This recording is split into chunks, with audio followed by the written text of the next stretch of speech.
웨스트민스터 대의문답 137문입니다. 제7계명은 무엇인가?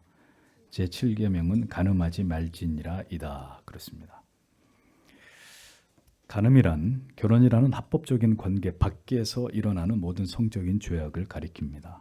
부부라는 관계 밖에서 일어나는 성적인 모든 죄악이 모두 간음의 죄에 해당이 됩니다.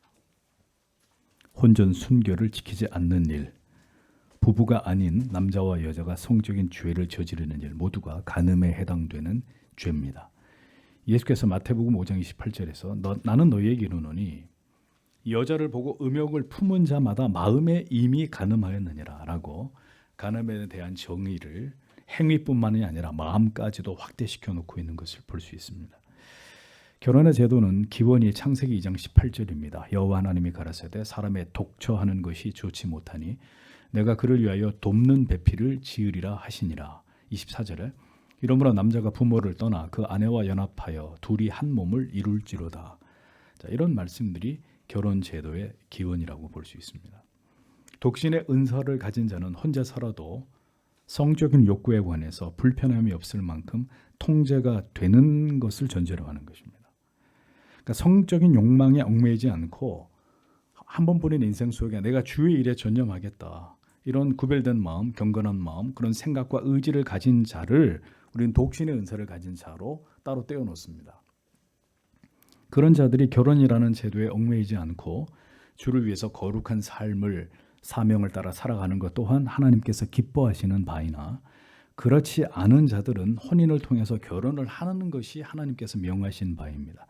이것은 하나님이 인간 사회에 세우신 법과 제도입니다. 가정, 결혼이라고 하는 것이 신적인 제도, 신적인 기관이라는 거죠.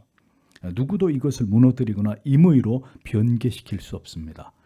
남자가 남자와 살면서 여자가 여자와 살면서 아이를 입양해서 키우는 것은 하나님이 세우신 가정의 질서를 파괴하는 것입니다. 가정이라고 얘기할 수 없는 것이죠. 결국 많은 문제들을 만들어낼 수 있는 역기능적인 형태의 그릇된 조합과 구성입니다. 그렇게는 가족이 될 수 없는 것입니다. 7계명은 가정의 신성함을 보존하고 가정을 통해서 하나님이 세우신 거룩한 목적을 이루기 위해서 반드시 지켜져야 될 법입니다. 부부는 혼자 존재할 수 없는 의존적인 두 사람이 결혼이라는 제도를 통해서 서로 의존하면서 살아가게 하신 하나님이 정하신 인간관계의 장치입니다. 그들은 서로 도와야 될 사명이 있습니다. 함께 하나님께서 통치하시는 믿음의 가정을 이루기 위해 서로를 도울 준비가 자기만을 위해서 살겠다는 이기적인 사람 결혼하면 안 돼요. 그런 사람 결혼하면 둘 다 고통스럽게 만들어요. 도울 준비가 돼 있는 사람 그들이 부부가 되는 것입니다. 그러면서 이 공동의 거룩한 목적을 지향할 수 없는 믿지 않는 자와는 부부가 될 수 없다고 목사는 여러분들에게 귀에 못이 박히도록 말씀을 드리는 거예요. 하나님의 통치하시는 가정은 부부 중에 한 사람만의 노력만으로 절대로 이루어지지 않습니다. 하나님을 경외하는 두 사람이 서로 도와 하나님께서 기뻐하시는 믿음의 가정을 이루어 가야 될 사명을 감당하는 것이 기독 부부의 대의입니다. 그들은 생육하고 번성해서 하나님의 교회를 이루는 복된 구성원들을 생산해야 될 사명이 있습니다. 하나님께서는 결혼이라는 제도를 통해서 하나님의 택하심을 입은 자손들이 이 땅에 태어나기를 계획하셨습니다. 이 모든 하나님의 거룩한 뜻이 이 땅에서 올바로 구현되기 위해서 하나님께서는 7계명을 통해 가정을 보호하도록 조치하신 것입니다. 인간에게 허락하신 성이 부부라는 이름 안에서 아름답게 사용되므로 하나님의 뜻을 이루어 가기를 하나님은 기뻐하셨습니다. 부부가 된 자들은 이 모든 하나님의 뜻을 성실하게 이루어 가야 될 책임과 사명이 있습니다. 이 책임과 사명을 올바로 이해하지 못할 때 결국 모든 불행과 고통이 가정으로부터 시작되는 안타까운 일들이 일어나게 되는 것이죠. 자, 간음 이 7계명에 대해서 간략하게 생각해 봤고 이어서 138문으로 넘어갑니다. 138문. 그럼 제7계명에서 요구되는 의무는 무엇인가? 제7계명에서 요구되는 의무는 몸, 마음, 애정, 말, 행위상의 정절과 우리 자신 및 다른 사람들 안에 정절을 보존하는 것이다. 눈과 기타 모든 감각기관에 대하여 방심치 않고 주의 깊이 하는 것이며 절제하고 정절 있는 친구와 사귀며 단정한 복장을 하고 독신의 은사가 없는 자들은 결혼하고 부부는 사랑으로 동거하며 우리의 사명 이행을 위해 건실하게 노력하며 모든 경우에 부정을 피하고 부정으로 향하는 유혹을 저항하는 것이다. 이렇게 설명해 주고 있습니다. 7계명이 요구하는 온 몸과 마음, 애정, 말, 행동에 있어서 정절을 지키는 것과 그리고 다른 사람의 정조를 보존하는 것이다. 이렇게 말하고 있습니다. 간음하지 말라는 계명은 우리의 몸과 마음과 우리의 사랑의 감정과 말과 행동에 있어서 우리의 정절을, 우리의 순결을 지키는 것을 포함하고 있습니다. 그러니까 그리스도인은 자신의 마음과 그리고 자신의 감정과 자신의 말과 자신의 행동에 있어서 자기의 순결을 자해하는 것을 금해야 합니다. 몸과 마음, 사랑의 감정, 말과 행동에 있어서 순결하고 자기를 더럽히지 말아야 된다라는 것이죠. 여러분, 지금 이 세상은 음란한 것으로 가득 차 있습니다. 어린 자녀들까지도 이제는 학교를 통해서 노골적인 그릇된 성교육을 받게 되므로 성에 대해서 아주 일찍 눈을 뜨게 되는 심각한 문제들이 제기되고 있습니다. 결국 가장 예민한 성적인 주제에 일찍 우리의 자녀들이 노출이 됨으로 인해서 그만큼 성적 범죄가 일찍 일어나고 있다는 것은 통계를 통해서도 드러나고 있는 사실입니다. 그러므로 이러한 모든 것에서 우리의 몸과 마음과 감정이 음란한 것으로 흐르지 않도록 우리의 말과 행위가 음란한 것으로 음란한 죄를 범하지 않도록 우리 자신을 지켜야 될 필요성이 더 중요하게 여겨지는 이런 시대가 되었다는 것이죠. 가장 좋은 것은 이러한 음란한 것에 노출이 되지 않는 것입니다. 어릴 때로부터 철저하게 보고 듣는 것에 있어 주의를 기울이게 하고 이러한 것들을 멀리하기 위한 교육이 필요합니다. 그런 의미에서 한국 교육은 망했습니다.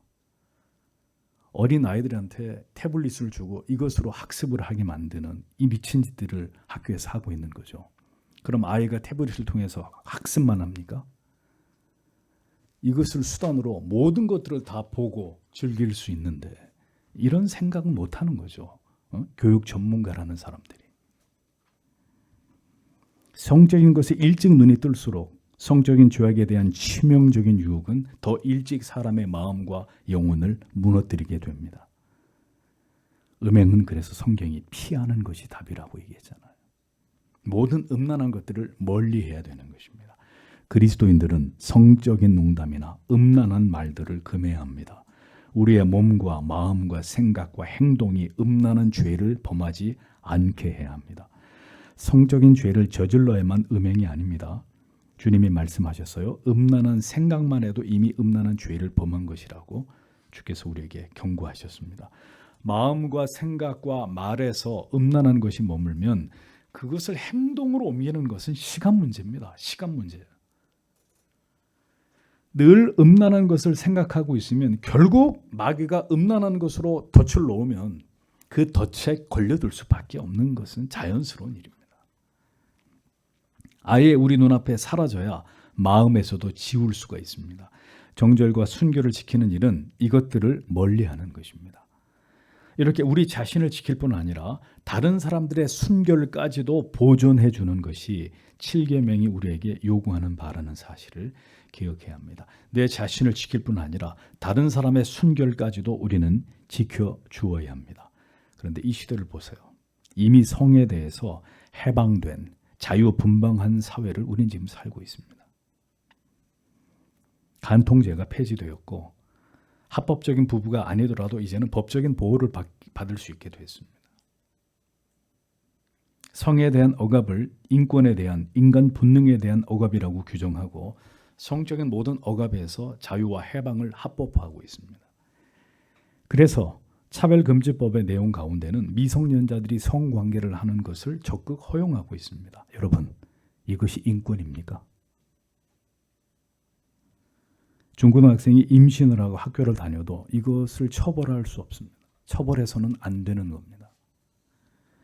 이것은 인간을 파괴시키고 망하게 하는 사탄의 역사일 뿐입니다. 이것을 지금 교육이라고 시키고 있는 거예요. 학교가. 우리나라의 이 교육 제도가. 성은 개인의 기호의 문제가 아닙니다. 성별은 하나님이 정하신 바이고 성적인 모든 일에는 엄격한 책임이 뒤따라옵니다. 이 시대의 모든 대중 매체들은 이러한 사상을 담아서 인간들의 영혼과 정신과 마음을 병들게 하고 있습니다. 세상의 인본주의에 오염된 모든 타락하고 부패한 사상과 정신과 철학이 이 시대의 사람들의 정신을 지배하고 있습니다. 이미 성적인 문제에 있어서는 통제불능의 사회가 되어가고 있는 것이 오늘의 피할 수 없는 현실입니다. 요즘에 누가 순결을 지킵니까? 누가 혼전 순결을 지킵니까? 개나 주라 그러고 그냥 다 즐기는 거죠. 애나 어른이나 젊은이나 늙은이나 할 것 없이. 제7계명은 이어서 눈과 기타 모든 감각기관에 대해서 방심치 않고 주의를 기울일 것을 우리에게 요구하고 있다고 대규리가 설명합니다. 세상의 문화는 지금 온통 외설적인 음란한 것으로 가득 차 있습니다. 영화, 애니메이션, 소설, 게임에 있어서까지 음란하지 않은 것이 없습니다. 우리의 모든 감각들을 삼가 주의하지 않으면 이러한 죄악된 것에 고스란히 노출이 되고 이것은 우리 영혼에 심각한 악영향을 미치게 됩니다. 우리가 무엇을 보느냐에 따라서 우리의 마음과 영혼에는 그 잔상이 남게 된단 말이에요. 잔상이. 그 마음에 남겨진 잔상은 우리를 죄의 유혹으로 이끌고 우리의 생각의 착상이 됩니다. 즐기고 싶다. 맛보고 싶다. 이러한 과정을 통해서 결국 우리도 모르게 음란한 것에 중독이 되고 헤어나오지 못하게 되는 이런 문제가 생겨나게 되는 것입니다. 성인도 이러한 음란한 것으로부터 빠져나오기가 쉽지 않은데 사춘기를 지나가는 청소년들에게 이 음란한 모든 것들이 어떤 문제를 일으킬까요? 그러니 우리의 자녀들에게 어려서부터 목사가 여러분들에게 여러 번 말씀드리죠. 수준 높은 문화를 경험시켜라. 수준 높은 문화를. 응? 무엇보다 하나님의 말씀을 가까이 하는 경건한 자녀로 양육하고 어릴 때로부터 좋은 음악, 수준 높은 음악, 깊은 감동과 교훈을 주는 책이나 명화나 어떤 이런 아주 감명 깊은 영화 이런 것들을 보도록 지도하는 거예요. 무엇보다 믿음이 깊은 경건한 사람들과 교류하고 교통하는 것들을 적극 추구하게 해야 합니다. 우리의 자녀들과 우리들이 주로 뭘 보고 듣고 즐기는지에 대해서 예수 있는 부모님들께서 촉각을 세우고 이것을 지도하고 감시해야 될 필요가 있습니다. 그래서 저는 자녀들에게 어린 자녀들을 기숙사 있는 학교에 보내는 거 저는 찬성하지 않습니다. 그 아이들을 어떻게 통제합니까? 뭘 하고 학교에서 기숙사에서 누구하고 뭘 하는지를 누가 그걸 감독할 거예요? 기숙사 사감이 감독을 합니까? 학교 선생님이 합니까?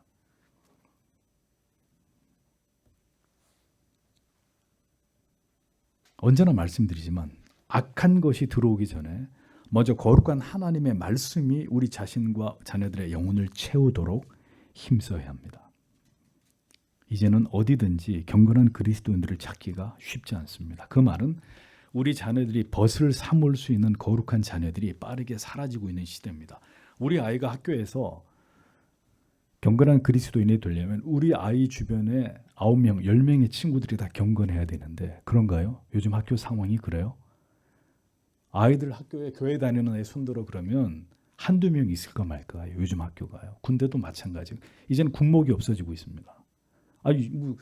군인 중에 예수 믿는 군인이 있어야 주일 예배를 드리죠. 교회를 오는 군인이 아무도 없는데 옛날에는 초코파이를 주니까 교회를 갔지. 요즘에는 월급이 두둑하게 나오는데 뭐하러 교회 가서 저 초코파이를 얻어먹습니까? PX 가서 저 월급이 몇백만 원인데 다 좋은 거 사 먹지. 이제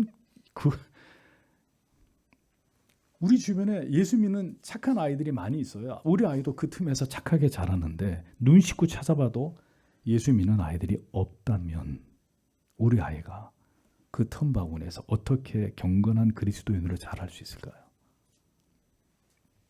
이제는 거룩한 왕따를 각오해야 되는 시대입니다. 사람에게 집착하지 말고 더 하나님께 집중할 수 있도록 그렇게 자녀를 양육하면서 우리에게도 이 같은 경건을 훈련하는 일에 더 노력해야 될 때입니다. 세상을 마주하기 전에 먼저 성경을 묵상하고 그리스도를 깊이 만나고 세상에서 모든 일을 시작하는 경건한 습관을 어렸을 때부터 배양시키는 거예요. 학교 가기 전에 성경 읽고 학교 가기 전에 공부하기 전에 기도하고 어렸을 때부터 깊이 주님을 만나며 하나님의 불꽃 같은 눈을 두려워하는 자녀는 부모님이 보이지 않는 곳에서도 죄를 범하지 않습니다. 유혹에 넘어가지 않습니다. 왜? 부모님보다 더 무서운 하나님의 시선을 의식하고 있기 때문에 그렇게 길러야 된단 말이죠. 우리 자신도 마찬가지입니다. 더 거룩하고 경건한 가치에 몰입하고 그것으로 우리의 영혼을 채우는 일에 힘써야 합니다. 악한 것이, 음란한 것이 우리의 마음과 생각과 영혼을, 우리의 감각을 통해서 우리를 지배하지 못하도록 더 주의를 기울여서 경건의 진력함이 반드시 요구된다라는 것입니다. 7계명이 이어서 요구하는 의무는 절제하고 정절 있는 친구와 사귀며 단정한 복장을 하라고 했습니다. 절제하고 정절 있는 친구와 사귀라. 순결의 가치를 알고 하나님을 두려워하고 경건하고 거룩함을 지향하는 자들과 깨끗한 마음으로 주를 부르는 자들과 함께하라고 성경이 말씀하죠. 그런 자들과 교제를 하고 그런 이성과 사귀라는 얘기입니다. 언제나 여러분들에게 귀가 따갑도록 말씀드렸습니다. 그럼에도 불구하고 내 자신이 그런 사람이 아니라면, 내 자신이 순결의 가치를 알고 하나님을 두려워하는 사람이 아니라면, 내 자신이 그런 가치를 가장 중요하게 여기는 사람이 아니라면 결국 어떻게 돼? 아무나 만나고 아무나 친구를 사귀고 세속적인 가치관을 가진 자와 교제하게 되고 결혼하게 되는 악을 행하게 되는 것입니다. 음란을 피하려면 음란하지 않은 건강한 정신과 가치관을 가진 사람들과 함께 해야 합니다. 자매 여러분, 결혼하기 전에 그대의 애인이 혼전 순결을 지킬 수 없는 남자라면 당신을 절대로 지켜줄 수 있는 남자가 아니라는 것을 잊지 마십시오. 아시겠습니까? 음담패설을 즐기는 친구 끊으십시오. 성적으로 자유분방한 자 여러분들의 친구로 곁에 두지 마십시오. 먹을 가까이 하고서야 어찌 거머쥐지 않을 수 있겠습니까? 성경은 그런 자들과 단절하라고 얘기하는 거예요. 세속적인 가치관을, 자유분방한 사고를 가진 사람들, 그런 사람들과 경건한 그리스도인이 어떻게 친구가 됩니까? 그들에게 복음을 전할 수는 있습니다. 근데 그들과 어떻게 친구가 될 수 있냐고요. 오늘날 여성들의 복장에 대해서 참 할 말이 많습니다. 여러분, 수백 년 전에 정립된 대유리문답에서 7계명을 설명하면서 여성들의 복장에 대한 문제를 포함시켰다는 사실이 놀랍지 않습니까? 그 시대는 그렇게 여성들의 복장이 문제가 되지도 않던 시대였는데도 불구하고 옷은 그 사람의 인격입니다. 그러니까 그 사람이 자유분방한 사람인지 단정한 사람인지는 그가 입은 옷만 봐도 어렵지 않게 알 수 있습니다. 주일날 누구는 안 불편합니까? 그런데도 주일날 경건한 그리스도인들은 양복을 입고 옵니다. 청바지에 슬리퍼 끌고 오지 않습니다. 자신을 얽매는 것이죠. 하나님을 예배하러 나온 사람답게 자기 옷 차림부터 몸가짐부터 그렇게 구별되게 하는 것 아닙니까? 반항적인 사람, 순종적인 사람의 성향이 그 사람이 입는 옷을 봐도 알 수 있어요. 여자가 남자 같은 옷을 입는다. 남자가 여자같이 머리를 기른다. 모두 그 내면의 성향이나 옷이나 외모를 통해서 드러나는 법이에요. 자유분방한 반항적인 기질 다 드러난단 말이죠. 경건한 그리스도인이 힙합 바지를 입고 찢어진 옷과 노출이 심한 옷을 입고 여기 앉아 있을까요? 그럴 수 없습니다. 이미 세속의 때가 묻었기 때문에 그런 일들이 가능한 것이죠. 뭐라 그러면 교회도 꼰대들이 많아가지고 못 다니겠어, 이런 소리 나는 거죠. 요즘은 몸매가 고스란히 드러나는 옷을 입고 운동을 하는 것도 민망한 일인데 길거리에 그런 옷을 입고 여성들이 돌아다닙니다. 온몸에 자극적인 타투를 하고 자랑스럽게 그걸 드러내면서 거리를 활보합니다. 이제는 그런 시대가 되어버렸습니다. 더 이상 이런 걸 지적하면 꼰대, 골질이 되는 이런 악한 시대가 도래했습니다. 저는 불신자들이 그렇게 자기 마음대로 살아가는 것을 이야기하고 싶지 않습니다. 문제는 그리스도인들조차도 아무런 이런 것에 대한 개념이 없어서 그대로 세상을 쫓아가는 것에 대해서 통탄스러울 따름입니다. 이런 시대의 퇴폐적인 모습에 대해서 무엇이 문제인지조차도 전혀 깨닫지 못하고 이런 분위기에 부안해동하면서 휩쓸리는 그 영적인 무지함이 개탄스러울 따름입니다.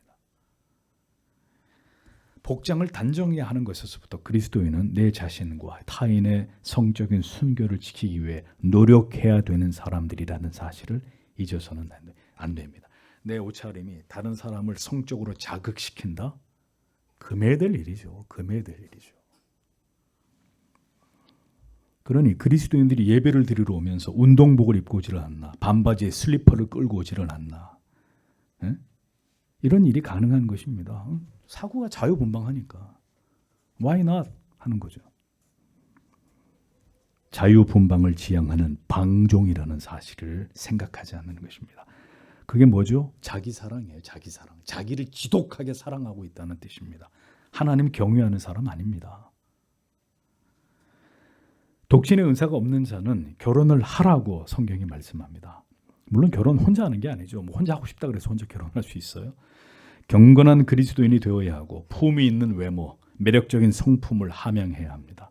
나이가 차면 결혼하는 게 아닙니다. 결혼을 통해서 하나님이 기뻐하시는 가정을 이루도록 잘 훈련받고 내적으로 외적으로 아름답게 준비된 자들이 자기의 배우자를 위해 기도하는 가운데 하나님이 짝지어주는 자를 만나서 결혼하는 것이 그리스도인의 합당한 결혼입니다. 그렇게 독신도 은사이듯 결혼도 단순한 성적인 욕망을 해소하기 위한 목적이 아니라 결혼에 대한 부르심과 사명에 따라서 결혼을 하고 가정을 이루는 것입니다. 이러한 면에 있어서 오늘날 젊은 기독 청년들이 믿음의 가정을 이루기 위해서 먼저 자신을 경건한 그리스도인으로 잘 준비하는 것은 반드시 필요한 일이 아닐 수 없다고 누누이 여러분들에게 말씀드리고 있습니다. 여러분의 목사는 여러분들에게 이미 충분히 이에 관해 교육해왔고 지금도 교육하고 있습니다. 여러분이 하나님 앞에서 합당한 짝을 만나 하나님 앞에서 올바로 결혼하지 않는 모든 책임은 전적으로 여러분에게 있는 것입니다. 하나님이 보시기에 부디 아름다운 결혼을 하라고 목사는 오늘도 핏대를 세워서 여러분들에게 말씀드립니다. 그러나 성령의 은혜로 금욕이 가능하고 독신의 은사를 받은 이들은 더 하나님을 경외하면서 교회를 위해 충성을 지체들을 잘 섬기는 일에 정진하십시오. 하나님을 기쁘시게 하는 일입니다. 결혼을 하는 것도 죄가 아니고 하나님의 명령을 이루는 것이고 독신으로 더 주를 기쁘게 하는 삶을 살아가는 것도 하나님이 보시기에 아름다운 일입니다. 우리는 금욕주의자들이 아닙니다. 이것은 더 큰 일을 하기 위해 하나님이 은사로 주시는 것입니다. 독신의 은사는. 그러므로 독신의 은사가 없는 자들이 금욕적인 이유에서 결혼을 금할 이유는 전혀 없다는 거예요. 그러나 부부의 삶에서 성적인 것보다 더 중요한 것은 사명이라는 사실을 잊어버리면 안 됩니다.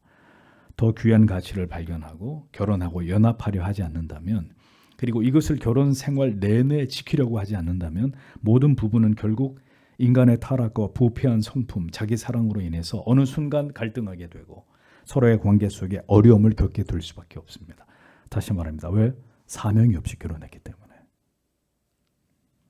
모든 부부들에게 일어날 수 있는 일들이라는 것입니다. 마지막으로 이미 부부가 된 자들은 사랑으로 동거하며 우리의 사명 이행을 위해 건실하게 노력하며 모든 경우에 부정을 피하고 부정으로 행하는 유혹을 저항해야 된다고 대규리는 7계명이 요구하는 의무에 대해서 이렇게 설명을 하고 있습니다. 자, 부부된 자들은 서로를 깊이 사랑하고 신뢰하고 아름다운 부부의 관계를 잘 유지해 나가야 합니다. 그 핵심이 뭐냐? 제가 주례를 할 때마다 말씀드리죠. 그 핵심은 언제나 두 부부가 두 사람끼리만 사랑해서는 안 되고 두 사람이 뜨겁게 하나님을 사랑해야 된다. 하나님을. 부부로서 이제는 둘이 함께 하나님이 주신 직업적 그리고 신앙적 소명과 교회 안에서의 사명을 위해서 두 사람이 결혼을 통해 연합해서 더 하나님을 사랑하려고 하는 마음을 먹어야 이 두 부부의 관계가 문제가 없이 행복하게 오래 지속될 수 있다는 것입니다. 부부가 된 이후 하나님께서 가정을 주신 이유는 두 사람과 그 가정의 행복만을 위해서가 아닙니다. 행복을 추구한다면 그대는 불행해질 수 있습니다. 그러나 부부가 온 가족이 하나님을 예배하고 주를 위해 충성을 다하고 하나님 경외하기를 힘쓰고 모두 하나님을 알아가는 일에 노력한다면 그 가정은 행복하지 않은 게 이상한 거예요. 행복하지 않을래야 행복하지 않을 수가 없습니다. 늘 주의 은혜와 평강이 넘치는 가정이 될 수밖에 없습니다. 다음, 부부 사이는 틈이 없어야 합니다. 틈이. 그러하기에 부부가 다툼이 있을지라도 성경이 뭐라고 했죠? 해가 지기 전에 화해하라. 기도하려고 하는 이유 외에는 각방을 써서는 안 된다라고 당부했습니다. 부부는 정서적으로 틈이 생길 때 가장 위험해집니다. 다른 이성의 유혹에 무너지게 되고 돌이킬 수 없는 상태로까지 그 틈이 벌어질 수 있습니다. 부부가 온전한 사랑으로 결합되어 있는 것만이 모든 경우의 부정과 유혹에 저항할 수 있는 첩경이 되는 것입니다. 절대로 부부가 오랜 시간 동안 서로 말을 하지 않거나 각방을 쓰거나 서로 외면하는 일이 일어나서는 안 됩니다. 부부 관계가 무너질 수 있는 최적의 환경이 사탄 마귀에 의해서 만들어지게 되는 거예요. 자존심 다 내려놓고 먼저 화해하고 먼저 사과하고 먼저 용서하십시오. 주께서 연합하게 하신 그 관계를 무너뜨리거나 깨뜨리지 마십시오. 나를 죽이면 언제나 관계를 다시 회복하고 복원하는 일은 어렵지 않습니다. 나를 죽이지 않고 내 자존심을 지키려고 할 때 부부는 극단적으로 대립하게 되고 파멸의 위기를 자초하게 됩니다. 오직 예수 그리스도가 두 부부의 심령 가운데 함께 있을 때만 부부는 그 사랑을 지키고 더 주님 안에서 행복을 도모할 수 있습니다. 하나님을 더 사랑하고 진리를 사모하지 않는 모든 삶의 모든 쾌락의 추구가 모든 관계의 위기와 갈등과 대립을 불러오는 것입니다. 그러므로 더 뜨겁게 하나님을 사랑하십시오.